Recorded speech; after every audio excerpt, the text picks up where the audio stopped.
തദ്ദേശ തെരഞ്ഞെടുപ്പ് ഫലപ്രഖ്യാപനത്തിന് പിന്നാലെ തിരുവനന്തപുരത്തിന് നന്ദി അറിയിച്ച് പ്രധാനമന്ത്രി നരേന്ദ്രമോദി. തിരുവനന്തപുരത്തിന് നന്ദി എന്ന എക്സിൽ പങ്കുവച്ച പോസ്റ്റിൽ മോദി കുറിച്ചു. തിരുവനന്തപുരം കോർപ്പറേഷനിൽ BJP NDA സഖ്യം നേടിയ വിജയം കേരള രാഷ്ട്രീയത്തിലെ വഴിത്തിരിവാണെന്നും അദ്ദേഹം പറഞ്ഞു. കേരളത്തിലെ തദ്ദേശ തെരഞ്ഞെടുപ്പിൽ BJPക്കും NDAയ്ക്കും വേണ്ടി വോട്ട് ചെയ്ത കേരളത്തിലുടനീളമുള്ളവർക്ക് നന്ദി അറിയിക്കുന്നുവെന്നും മോദി കുറിച്ചു.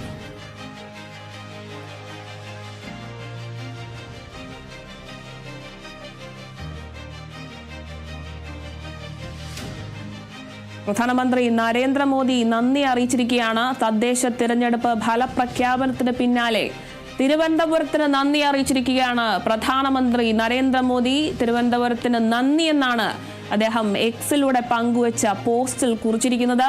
തിരുവനന്തപുരം കോർപ്പറേഷനിൽ BJP NDA സഖ്യം നേടിയ വിജയം കേരള രാഷ്ട്രീയത്തിലെ വഴിത്തിരിവാണെന്നാണ് നരേന്ദ്രമോദി എക്സ് പോസ്റ്റിലൂടെ പറയുന്നത്. കേരളത്തിലെ തദ്ദേശ തെരഞ്ഞെടുപ്പിൽ BJPക്കും NDAയ്ക്കും വേണ്ടി വോട്ട് ചെയ്ത കേരളത്തിലുടനീളമുള്ളവർക്ക് നന്ദി അറിയിക്കുകയാണ് എന്നാണ് നരേന്ദ്രമോദി കുറിക്കുന്നത്. തിരുവനന്തപുരത്തിന് നന്ദി അറിയിച്ചിരിക്കുകയാണ് പ്രധാനമന്ത്രി നരേന്ദ്രമോദി. തദ്ദേശ തെരഞ്ഞെടുപ്പ് ഫലപ്രഖ്യാപനത്തിന് പിന്നാലെയാണ് നരേന്ദ്രമോദിയുടെ എക്സ് പോസ്റ്റ്. ഇതിൽ തിരുവനന്തപുരത്തിനാണ് നന്ദി പറഞ്ഞിരിക്കുന്നത്. കേരളത്തിലുടനീളമുള്ള എല്ലാവർക്കും തന്നെ നന്ദി അറിയിച്ചിരിക്കുകയാണ്. BJP NDA സഖ്യം നേടിയ വിജയം കേരള രാഷ്ട്രീയത്തിലെ വലിയൊരു വഴിത്തിരിവാണെന്നാണ് അദ്ദേഹം പറയുന്നത്. കേരളത്തിലെ തദ്ദേശ തെരഞ്ഞെടുപ്പിൽ BJPക്കും NDAയ്ക്കും വേണ്ടി വോട്ട് ചെയ്ത കേരളത്തിലുടനീളമുള്ളവർക്ക് നന്ദി അറിയിക്കുന്നുവെന്നാണ് മോദി എക്സിൽ കുറിച്ചത്.